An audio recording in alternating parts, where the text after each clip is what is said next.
नमस्कार विद्यार्थी मित्रांनो, मी कोमल धस आपणा सर्वांचं सहर्ष स्वागत करीत आहे आपल्या जेएस एज्युकेशन या यूट्यूब चॅनलवर। तर मित्रांनो, आजच्या व्हिडिओमध्ये आपण अंशाधिक, छेदाधिक व पूर्णांकयुक्त अपूर्णांक परस्पर रूपांतर हा घटक अतिशय सोप्या पद्धतीने अभ्यासणार आहोत। आपण जर चॅनलवर नवीन असाल तर चॅनलला सबस्क्राइब करा आणि बेल आयकॉनला देखील क्लिक करा, जेणेकरून आपल्या नवीन व्हिडिओची नोटिफिकेशन सर्वात आधी आपणापर्यंत पोहोचेल। चला तर वळूया आता आपल्या घटकाकडे।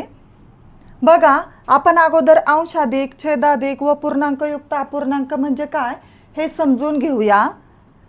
अंशाधिक अपूर्णांक, अंशाधिक अपूर्णांक म्हणजे काय?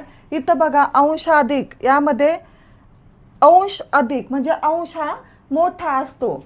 ज्या अपूर्णांकाचा अंश हा छेदापेक्षा मोठा असतो त्या अपूर्णांकाला अंशाधिक अपूर्णांक म्हणतात। बघा, इथं अंशाधिक अपूर्णांकामध्ये अंश हा मोठा असतो।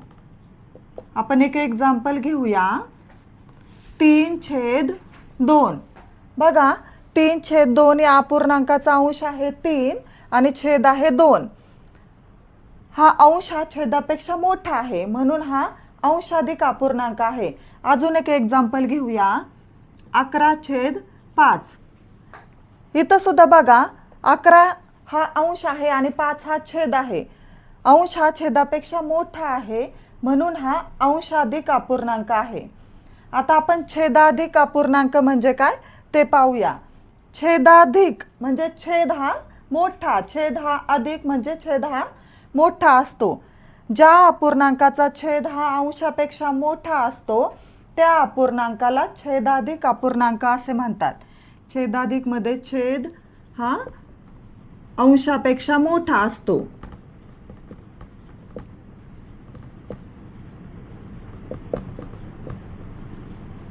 आपण एक्झाम्पल घेऊया, 5/9। आता इथं बघा, 5/9 या अपूर्णांकाचा छेद आहे 9 आणि अंश आहे 5। हा छेद हा अंशापेक्षा मोठा आहे म्हणून हा अंशाधिक अपूर्णांक आहे, छेदाधिक अपूर्णांक आहे। अजून एक एक्झाम्पल घेऊया, 7/12। या अपूर्णांकामध्ये देखील छेद हा अंशापेक्षा मोठा आहे म्हणून हा देखील छेदाधिक अपूर्णांक आहे। आता आपण पूर्णांकयुक्त अपूर्णांक म्हणजे काय ते पाहूया। पूर्णांकयुक्त अपूर्णांकामध्ये एक भाग पूर्णांक असतो, एक भाग हा पूर्णांक असतो आणि दुसरा भाग हा अपूर्णांक असतो। एक भाग पूर्णांक आणि एक भाग छेदाधिक अपूर्णांक असतो, छेदाधिक अपूर्णांक असतो। आपण एक्झाम्पल थ्रू हे समजून घेऊया। पूर्णांकयुक्त अपूर्णांक म्हणजे काय? 3.1/5। इथं बघा, 3 हा पूर्णांक आहे आणि 1/5 हा अपूर्णांक आहे, छेदाधिक अपूर्णांक आहे म्हणून हा पूर्णांकयुक्त अपूर्णांक आहे। पूर्णांकयुक्त अपूर्णांकामध्ये एक भाग पूर्णांक असतो। इथं बघा, 3 हा पूर्णांक आहे आणि एक भाग हा छेदाधिक अपूर्णांक असतो आणि हा 1/5 हा छेदाधिक अपूर्णांक आहे। याचा छेद हा अंशापेक्षा मोठा आहे म्हणून हा पूर्णांकयुक्त अपूर्णांक आहे। आता आपण अंशाधिक अपूर्णांकाचे पूर्णांकयुक्त अपूर्णांकामध्ये रूपांतर कसं करायचं ते पाहूया। इथं बघा, एक अपूर्णांक घेतलेला आहे 25/8। या अपूर्णांकाचा आपल्याला पूर्णांकयुक्त अपूर्णांकामध्ये रूपांतर करायचं आहे। मग या छेदाने अंशाला भाग द्यायचा, या 8ने म्हणजे छेदाने अंशाला 25ला भाग द्यायचा। 8×3 = 24, 5 मधून 4 गेल्या 1 आणि 2 मधून 2 गेले 0। भागाकार किती आला? भागाकार 3 आला आणि बाकी 1 उरली। आता या अपूर्णांकाचं पूर्णांकयुक्त अपूर्णांकामध्ये आपण रूपांतर करूया। छेद आहे असाच घ्यायचा आणि हा भागाकार पूर्णांकामध्ये घ्यायचा आणि बाकी अंशामध्ये घ्यायची. बघा कसं केलं, छेद आहे हाच घेतला आणि पूर्णांकामध्ये भागाकार घेतला, पूर्णांक संख्येमध्ये हा भागाकार घेतला आणि ही बाकी अंशामध्ये घेतली. अशा प्रकारे या अंशाधिक अपूर्णांकाचं आपण पूर्णांकयुक्त अपूर्णांकात रूपांतर केलं. आणि याचं वाचन कसं करायचं, 3.1/8 अंशाधिक अपूर्णांक बरोबर भागाकार अंशामध्ये बाकी आणि छेद आहे असाच. हे आहे याचं सूत्र. अंशाधिक अपूर्णांकाचं पूर्णांकयुक्त अपूर्णांकामध्ये रूपांतर कसं करायचं, छेदाने अंशाला भाग द्यायचा आणि भागाकार पूर्णांकामध्ये लिहायचा, अंशामध्ये बाकी लिहायची आणि छेद आहे तोच लिहायचा. आता आपण पूर्णांकयुक्त अपूर्णांकाचं अंशाधिक अपूर्णांकामध्ये रूपांतर कसं करायचं ते पाहूया. इथं बघा एक पूर्णांकयुक्त अपूर्णांक घेतलेला आहे. याचं वाचन कसं करायचं, 3.7/9. आता या पूर्णांकयुक्त अपूर्णांकाचं आपल्याला अंशाधिक अपूर्णांकामध्ये रूपांतर करताना या छेदाने या पूर्णांकाला गुणायचं आणि जो काही गुणाकार येईल त्या गुणाकारामध्ये ही बाकी म्हणजे हा अंश ॲड करायचा. या छेदाने पूर्णांकाला गुणायचं आणि जो काही गुणाकार येईल त्या गुणाकारामध्ये हा अंश ॲड करायचा. 9×3=27 आणि 27 + 7, 7 दुनी 14, 14चे 4 हातचा आला 1, 2 + 1 3, 34, 34/9. अशा प्रकारे आपण या पूर्णांकयुक्त अपूर्णांकाचं अंशाधिक अपूर्णांकामध्ये रूपांतर केलं. या छेदाने पूर्णांक संख्येला गुणायचं आणि त्याच्यामध्ये हा अंश मिळवायचा आणि जी त्यांचे ॲडिशन करून जी काही ॲडिशन येईल ती अंशामध्ये लिहायची आणि छेद आहे असाच ठेवायचा. आता आपण यावर आधारित क्वेश्चनचा सराव करूया. बघा फर्स्ट क्वेश्चन आहे 13/5 हा अपूर्णांक पूर्णांकयुक्त अपूर्णांक रूपात कसा लिहाल. म्हणजे या 13/5 चे आपल्याला पूर्णांकयुक्त अपूर्णांकामध्ये रूपांतर करायचं आहे. मग आपण काय करायचं, या छेदाने म्हणजे 5 ने अंशाला भाग द्यायचा. 13/5, 5 दुने 10, बाकी उरली 3. 13तून 10 गेले 3, बाकी 3 उरली. मग आता छेद आहे असाच ठेवायचा आणि जो काही भागाकार येईल तो भागाकार पूर्णांकात लिहायचा. 2 हा पूर्णांक आहे आणि जी काही बाकी येईल ती बाकी अंशामध्ये लिहायची असती. 2.3/5. 13/5 हा अपूर्णांक पूर्णांकयुक्त अपूर्णांक रूपात कसा लिहिता येईल तर 2.3/5. आणि आपलं उत्तर बरोबर आहे का ते सुद्धा आपण पडताळून पाहू शकतो. 5 दुने 10 आणि 10 + 3 13, 13/5 आलं. म्हणजे आपलं उत्तर बरोबर आहे. नेक्स्ट क्वेश्चन आहे 1.3/8 बरोबर किती. हा आहे पूर्णांकयुक्त अपूर्णांक आणि याचा आपल्याला अंशाधिक अपूर्णांकामध्ये रूपांतर करायचं आहे. मग या छेदाने या पूर्णांक संख्येला गुणायचं. 8×1=8 आणि जो काही गुणाकार येईल त्या गुणाकारामध्ये हा अंश मिळवायचा. 8×1=8 आणि 8 + 3 11 आणि छेद आहे असाच ठेवायचा. 11/8 म्हणजे 1.3/8 हा पूर्णांक कसा लिहिता येईल 11/8.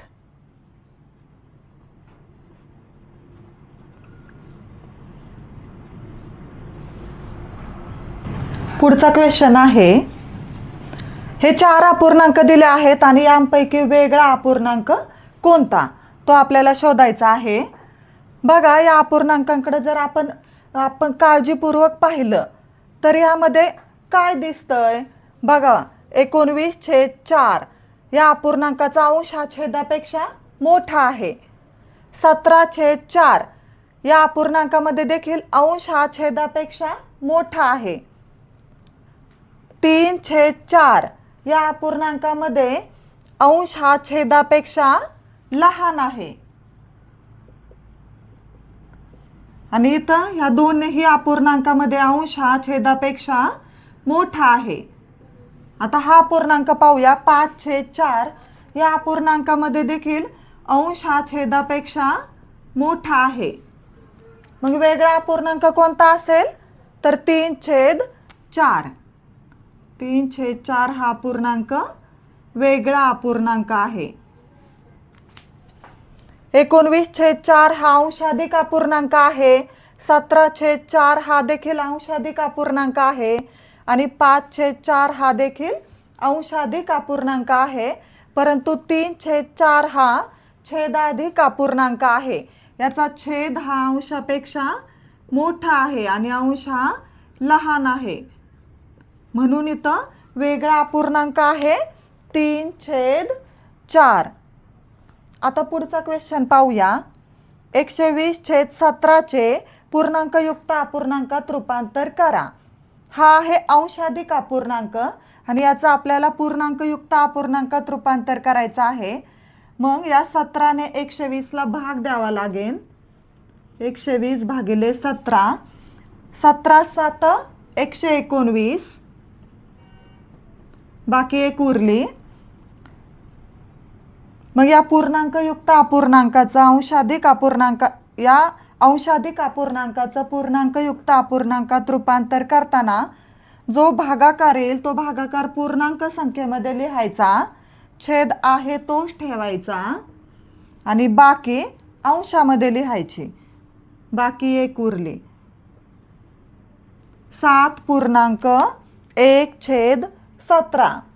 120/17 या अंशाधिक अपूर्णांकाचा पूर्णांकयुक्त अपूर्णांक आहे 7.1/17. बघा 17×7 119 आणि 119 मध्ये 1 मिळवल्यावर 120 होतात. मग 120/17. आपलं उत्तर आपण चेक करून पाहिलं बरोबर आहे का तर एकदम बरोबर आहे. पुढचा क्वेश्चन आहे 7.25 ही संख्या दर्शवणारा अपूर्णांक कोणता. आपण अगोदर अपूर्णांकाचा पाव भाग, अर्धा भाग, पाऊण भाग, सव्वा भाग, दीड भाग हे समजून घेऊया. 1/4 म्हणजे पाव भाग, 1/2 म्हणजे अर्धा भाग, 3/4 म्हणजे पाऊण भाग, 1.1/4 म्हणजे 1 आणि पाव भाग म्हणजे सव्वा भाग, 1.1/2 म्हणजे 1 आणि अर्धा दीड भाग आणि 1.3/4 म्हणजे 1 आणि पाऊण भाग म्हणजे 1.25 भाग.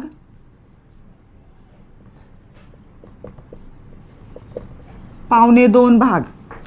1/4 म्हणजे पाव भाग, 1/2 म्हणजे अर्धा भाग, 3/4 म्हणजे पाऊण भाग, 1.1/4 म्हणजे सव्वा भाग, 1.1/2 म्हणजे दीड भाग, 1.3/4 म्हणजे 1.25 भाग. आता आपल्याला इथं काय विचारलंय 7.25. 7.25 ही संख्या कशी लिहिता येईल मग 7 पूर्ण आणि पाव भाग. पाव भाग म्हणजे किती 1/4. 7.1/4 म्हणजे 7.25. मग हा आहे पूर्णांकयुक्त अपूर्णांक. आपल्याला ह्याचा अंशाधिक अपूर्णांकामध्ये रूपांतर करावं लागेल. 7×4 = 28 आणि 28 मध्ये 1 मिळवल्यावर 29 होतात. 29/4. मग 7.25 ही संख्या दर्शवणारा अपूर्णांक कोणता आहे तर 29/4. Option number 3 is correct answer. पुढचा क्वेश्चन पाहूया. 10.3/4 म्हणजे किती. याचे ऑप्शन आहेत 9:15, 9:11, 10:15 आणि 10:30. इथं मुलांचं कन्फ्युजन होऊ शकतं. 10.3/4 म्हणजे 9:15 असं मुलांना वाटतं, परंतु 9:15 हे आन्सर चुकीचं आहे. इथं 10 पूर्ण आहेत. 10 पूर्ण आहेत आणि 3/4 म्हणजे पाऊण भाग वर आहे. 10 पूर्ण आणि पाऊण भाग वर आहे म्हणजे 10 आणि पाऊण भाग.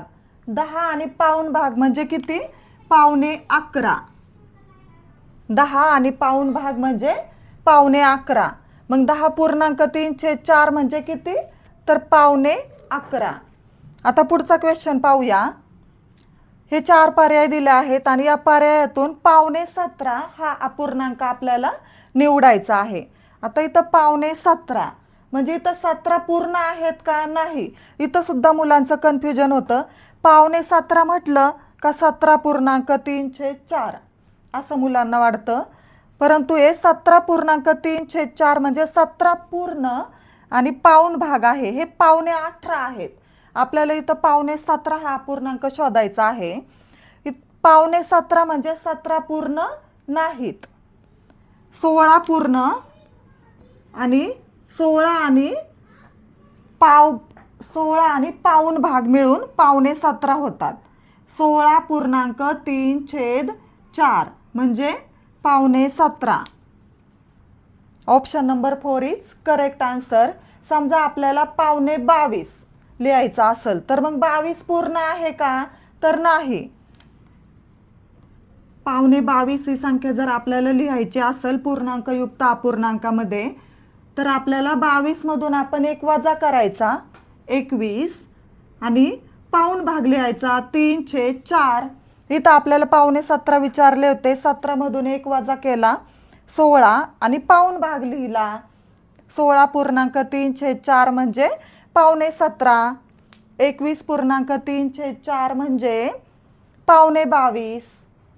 अशा प्रकारे आपण अंशाधिक, छेदाधिक आणि पूर्णांकयुक्त अपूर्णांक हा घटक अभ्यासला आहे आणि त्यावर आधारित क्वेश्चनचा देखील सराव केलेला आहे. आपल्याला जर हा व्हिडिओ आवडला असेल तर व्हिडिओला लाईक करा, शेअर करा आणि चॅनलला सबस्क्राईब करा. थँक्यू.